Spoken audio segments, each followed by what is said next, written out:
I'm Dr. Rhiannon Chapman. I'm a staff veterinarian at the Humane Society of the Pikes Peak region. Ringworm is a fungus and it produces spores that will stick to anything and everything. So they come off of the animal's fur and they just pretty much coat the environment. So decontamination of the environment where the ringworm positive animal has been living is super important. Otherwise the spores will live there for a very long time. So ringworm can be really challenging to treat in a shelter setting just because of how contagious it is. It's contagious to both other animals and people, so there's a zoonotic potential there.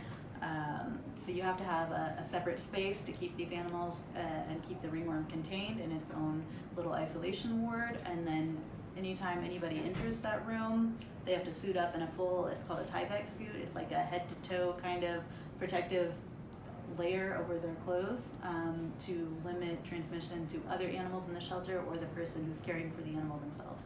Ringworm at HSPPR is typically treated by isolating the animal, so whether it's a dog or a cat that is tested positive for ringworm, we'll set them up in their own little isolation area, and then we use a combination of an oral antifungal drug and topical lime sulfur dips. And we monitor response to treatment with weekly cultures and DVM rechecks. The point of the lime sulfur dip is to reduce the amount of ringworm spores that are on the animal's coat. After we dip them, it's very important to move them to a clean kennel. Otherwise, if we put them back in the same kennel they came from, the spores are just gonna, they're just gonna get right back on the fur. We just yesterday glowed them all with a wood lamp and identified the ones who are positive for ringworm, and it's the majority of the cats that we've got right now.